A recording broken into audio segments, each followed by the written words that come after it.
of the Doctor. And this is my companion, Bridget. Hello. Hi. We are here because the world is going to end in 2012, about 6 months from now. Is it? I hate to be you guys on the day after.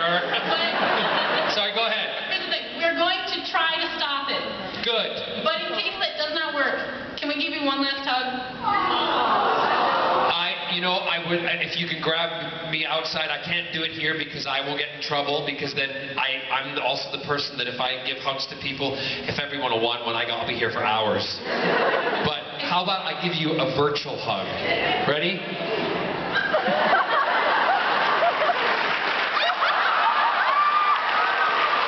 Thanks, Jeff. You're welcome. Thank you very much. Yes.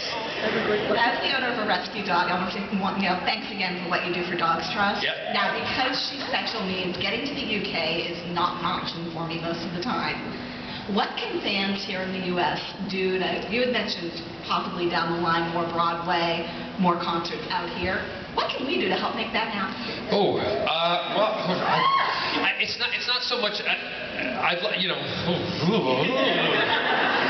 It's more so about, I got to be blunt with you, because I'm a business, I also run my own business. I am the business. It's about cost.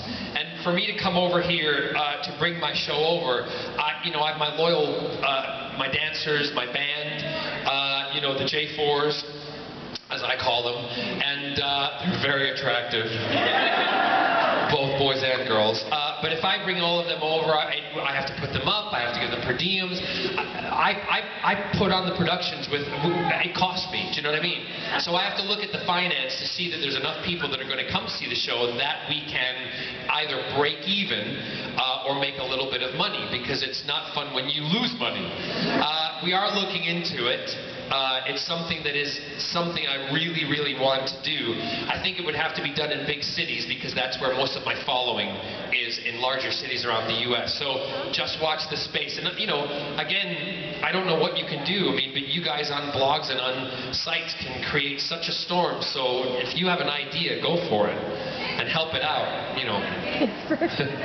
Thank you. You're welcome. In the back. Well, apparently the TARDIS dropped me here twice, so there's another 10th Doctor right here. So that could be the problem with the world ending, right there. What's your favorite role in a musical? Again, I don't answer that, because every role I've really loved. I have to say that if I had to choose, one of the shows would be... What favorite character then? Well, again, it's not so much because I like in Miss Saigon. I love playing Chris. It was me getting to be a G.I. Joe on stage. In Anything Goes, it was being Anything Goes was a show that made my career. It had the resurgence in my career. Cole Porter's played a huge part in my career, my musical life. I love doing things like, I just did, a few years back, I did Zaza and Lacage, and I love doing that. So there's all sorts of different roles that have meant a great deal to me, and I will choose to do roles because I want to do them, not because somebody is telling me I have to do them. And I'll do them because I find something in the story or the character that I think is either important for people to understand, or it's just a lot of fun. Oh, thank you. You're welcome.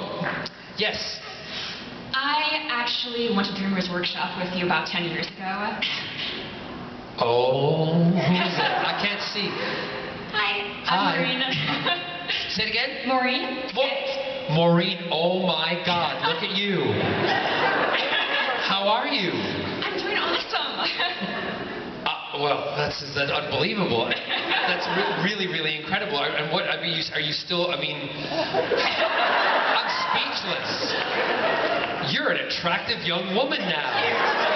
How's your mother? She's doing really good. Good, good. And what are you doing now? I'm a grad student at Columbia. I study animation. Totally, congratulations. I must say, Maureen, she did I can't remember what the monologue was from.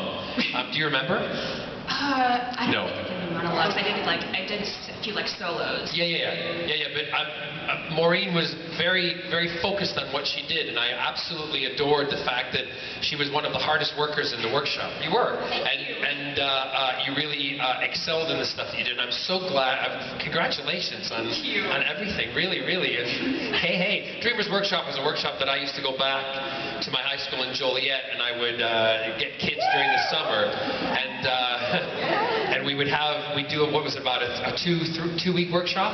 I think so too. Yeah, 2-week workshop, and we'd work it, and at the end of the 2 weeks we'd do a big performance, and all the the young people had to do either monologues or songs, and we did a big couple of big production numbers. Was it fun? Oh, absolutely. See.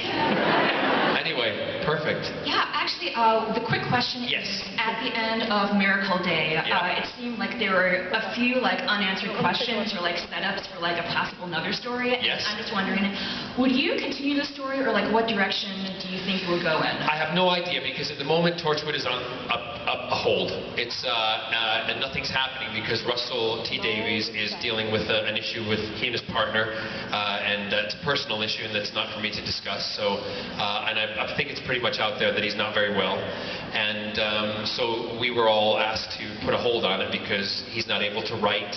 He's focusing on Andrew, his partner. So. There probably could be a future. We don't know.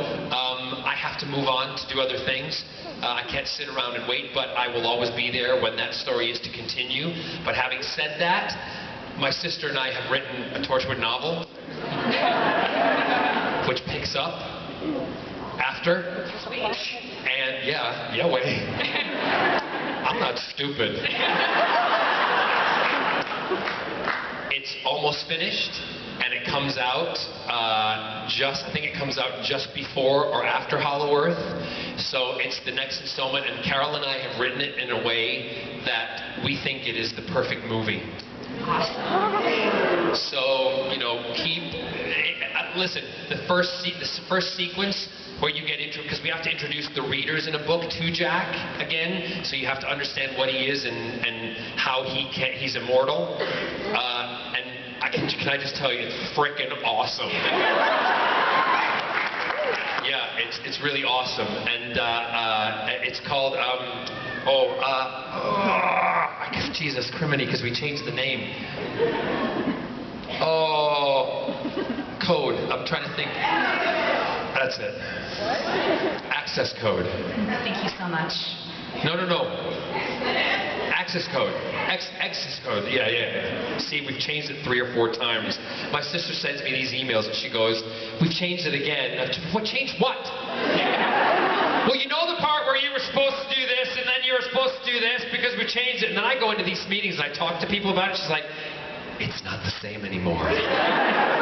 Anyway, Maureen, thank you. Thank you so much. Yeah, lovely. Thank you. Catwoman girl, go get it. Ow! Yes. Hi, I'm the librarian at the Joliet Public Library. Don't laugh. Hey, librarians, we love them.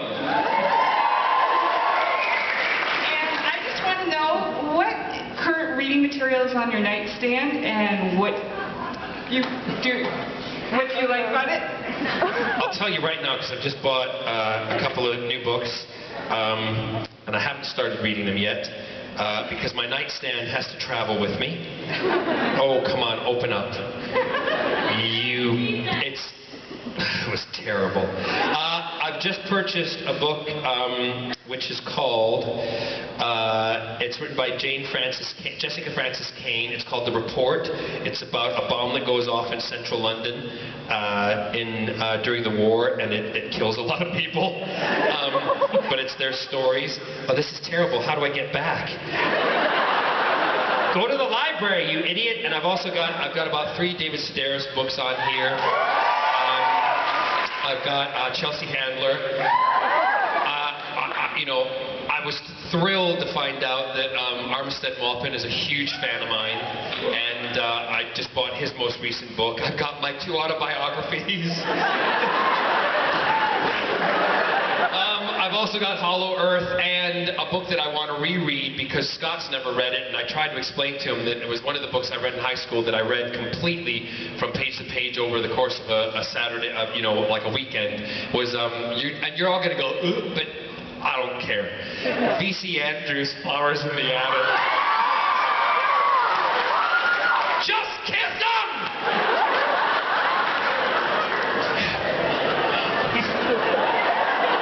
If there be thorns, petals in the wind. Totally gold star. Yes.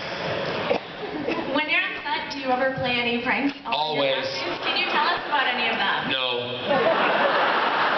All I'll say is Eve Miles, when we would do, Eve and I, when we would be working on the show and we'd be doing our close-ups, and when it's my close-up, obviously, you know, it goes over her shoulder to me, and I do the close-up, and then when we turn around, it goes over my shoulder to her, and Eve just never would keep a straight face. Because I'd be doing something, I'd have, you know, there's something there or whatever. But the other night I went to see her in the play she was in with Zach Braff in London. And there was a bit where they were, this is not going to be funny to you, but it's funny to me. And it made me laugh. And it shows the kind of connection that Eve and I have. I was in the audience and there was this whole speech going on about, what was it? They were talking about the movie with Charlton Heston and Moses, and the other girl called him Charlton Moses. For some reason I found that really funny. You know, she was like, yeah, you know the guy who was in the first Planet of the Apes movie? You know, Charlton Moses? Well, I peed myself. Eve heard me laughing, and Zach Braff is trying to do a speech to her about Charlton Moses, really intense, and Eve is crying because she can hear me going, Charlton Moses! In the audience, in front of about 1,500 people, and she's crying on stage because she hears me. In front of her co-star, who's trying to be serious and give a really dramatic speech. And at the end of it, he just looked at her and he went...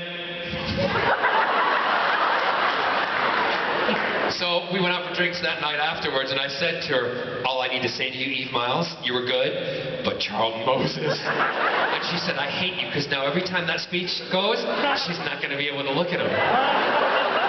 Yes! In the back.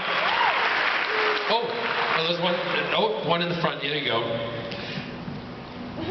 I had a kind of Jack-related question. At the end of Miracle Day, it's... I won't spoil it for people who haven't seen it. Oh, you should. Oh, just go ahead. If they haven't seen it by now, forget about them. Have you all seen it? Yeah. Yeah. Do you want us to spoil it or no? No, don't spoil it. Don't spoil it. Don't spoil it. Yes. Well, let's just say there's a major change with Jack. There's a twist. Yeah. Yeah. What are your takes on that? I don't really think about it that much because it's one of the things. Sorry, I have to edit your microphone. I'll buy you a new one. The thing that I do as an actor, I get given the script. I trust the writers, Jane Espenson and Russell T. Davies. I absolutely adore. So what they give me, I go with it, and I don't analyze it too much. I'm not one of those actors.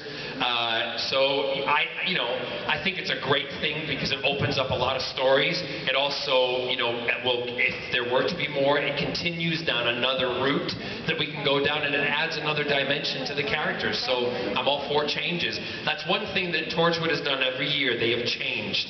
Torchwood has had to change because we've been given different challenges. We've moved from different channels on a network. We've moved from network to network.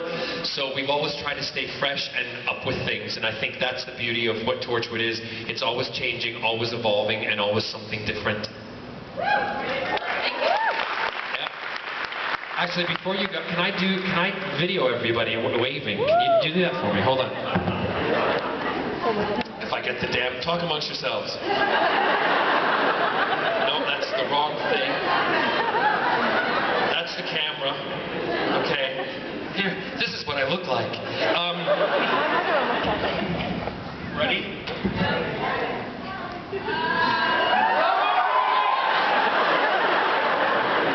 Can you all say, hi, Mom, hi, Dad?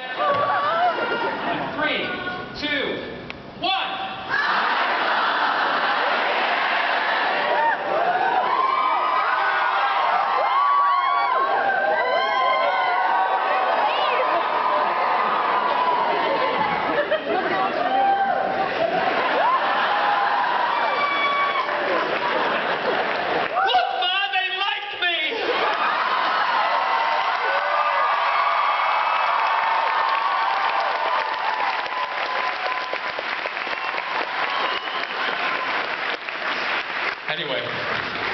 Is that it? Am I done? Oh, I could have done another half hour.